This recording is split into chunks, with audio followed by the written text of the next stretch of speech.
अस्सलाम वालेकुम व्यूअर्स, मैं हूं Tauqeer Hussain. Viewers, kinds of sentences की पहली दो किस्में यानी कि असर्टिव और इंटरोगेटिव सेंटेंसेस के बारे में आपको बताने के बाद तीसरी काइंड के साथ आपके सामने हूं। सेंटेंसेस की तीसरी काइंड को कहते हैं imperative sentences. Sentences which give a positive or negative command are called imperative sentences.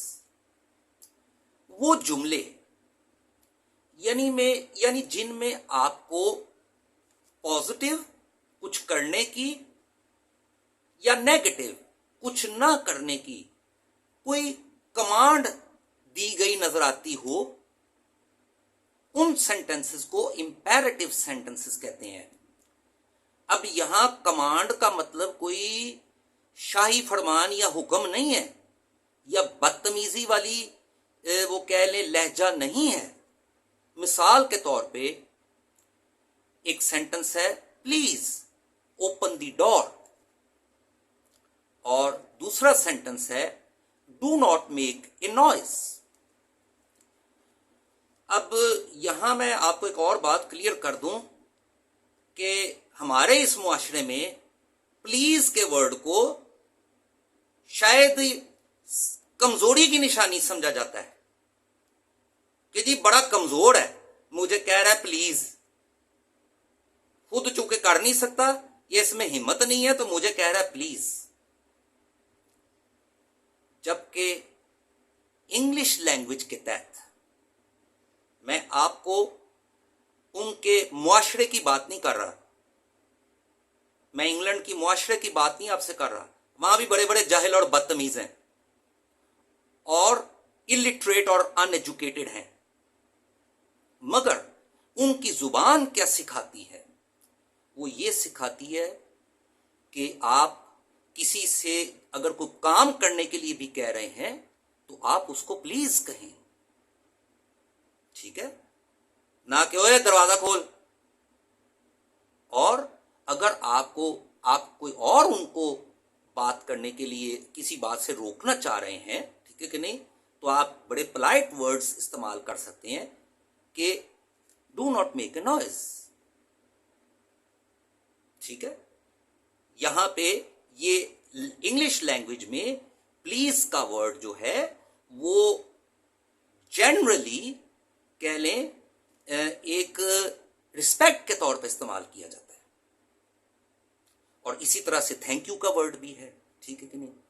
जरूरी तो नहीं ना आपने किसी ने आपका कोई काम किया है ऐसा तो आपने उसको थैंक यू कहना है। थैंक यू एक आम जिंदगी में किसी भी बंदे को किसी भी बात के बदले में कहने वाला वर्ड है। तो ये तो हो गई, ये वो सेंटेंसेस हो गए जिसमें आपको एक कमांड नजर आ रही है। ये इसका पहला पॉइंट हो गया। और दूसरा पॉइंट है कि इंपेरेटिव सेंटेंसेस में एक चीज का ख्याल रखना पड़ता है, और वो ये है कि the subject is usually omitted in imperative sentences. यानी कि इंपेरेटिव सेंटेंसेस में सब्जेक्ट नहीं होता। जो बंदा बात कह रहा होता है ना, उसमें उसका नाम मेंशन नहीं होता, वो अंडरस्टूड होता है।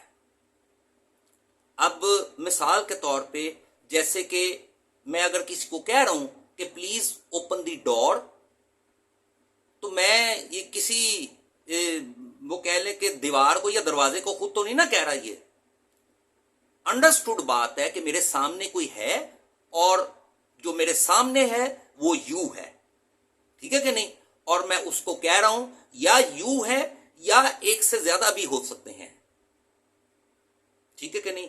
आगे जाके आपको यह भी पता लग जाएगा कि यू एक के लिए भी इस्तेमाल होता है और एक से ज्यादा के लिए भी इस्तेमाल होता है। तो ये अंडरस्टूड सी बात है कि मेरे सामने कोई है और मैं उसको कह रहा हूं कि दरवाजा खोल दो, ठीक है कि नहीं। इसमें यू अंडरस्टूड है, मगर वो सब्जेक्ट के तौर पे लिखा नहीं गया। اور اسی طرح سے میں کسی کو کہہ رہا ہوں do not make a noise, تو میرے سامنے ظاہر ہے کوئی شور مچا رہا ہے، ٹھیک ہے کہ نہیں، تو میں اس کو کہہ رہا ہوں نا کہ آپ شور مت مچائیں. اس میں بھی یو انڈرسٹوڈ ہے مگر لکھا نہیں گیا، امیٹڈ ہے. یہ امپیریٹو سینٹنسز کا دوسرا پوائنٹ ہو گیا. اور تیسرا پوائنٹ اس میں یہ ہوتا ہے، سمپل سی بات جو کہ سینٹنس کی کلوزنگ سے تعلق رکھتا ہے. تو تمام امپیریٹو سینٹنسز جو ہیں وہ بھی فل سٹاپ کے کلوزنگ مارک سے کلوز کیے جاتے ہیں. تو تین باتیں ہو گئی امپیریٹو سینٹنسز میں. کمانڈ اس میں نظر آتی ہے، ٹھیک ہے، سبجیکٹ اس میں امیٹڈ ہوتا ہے اور کلوزنگ فل سٹاپ سے ہوتی ہے.